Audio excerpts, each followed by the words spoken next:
ചേട്ടൻ കുരിശിന് പെയിന്റ് അടിച്ചോണ്ടിരിക്കുന്ന സമയത്താണ് പോലീസ് പിടിച്ചത് അങ്കമാലി പള്ളിക്ക് പെയിന്റ് അടിച്ചുകൊണ്ടിരിക്കണായിരുന്നു. അപ്പൊ കുരിശിൽ പെയിന്റ് അടിക്കാൻ നേരത്താണ് പോലീസുകാർ വന്ന് പറഞ്ഞത്, വാരുടെ റങ്ക് പെയിന്റ് അടിക്കാൻ വേറെ സ്ഥലം തരാം. നേരെ കൊണ്ട് കാക്കനാട് സൈബർ സെല്ലിലേക്കാണ് കൊണ്ടുപോയത്. സൈബർ സെല്ലിൽ കൊണ്ടുപോയി അവര് ഇത് പറയാൻ പാടില്ല എന്നറിയാൻ പാടില്ല, നേരെ പോയി ഒരു കോക്ടെയിൽ മേടിച്ചു വരെ ചെയ്തത്.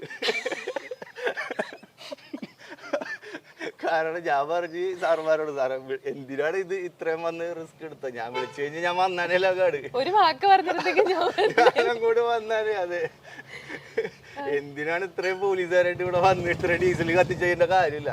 അപ്പൊ ഞാൻ എന്റെ കഥകളൊക്കെ പറഞ്ഞപ്പോഴേക്കും പുള്ളിക്കാരൻ പറഞ്ഞ്, വണ്ടി ചവിട്ടി നീ വല്ലതും കഴിച്ചാന്ന് ചോദിച്ചു. ഇല്ല, കഴിച്ചിട്ടില്ല എന്ന് പറഞ്ഞു. നേരെ ഒരു ഐസ്ക്രീം പാർലറിൽ കൊണ്ടുപോയി ശരിക്കും ഒരു കോക്ടെയിലാണ് ആദ്യം മേടിച്ചത്. പിന്നെ ഇത്ര സ്നേഹമുള്ള ആൾക്കാരുണ്ടല്ലോ അവിടെ. സത്യം, കാരണം ഭയങ്കര കമ്പനിയായിരുന്നു. ഒരു അജിത് ബാലചന്ദ്രൻ എന്ന് പറഞ്ഞിട്ട് സാറിന് ഒരിക്കട്ടെ ക്രെഡിറ്റ്, സാറിന്റെ എന്റെ ബാഷ്പാഞ്ജലികള്.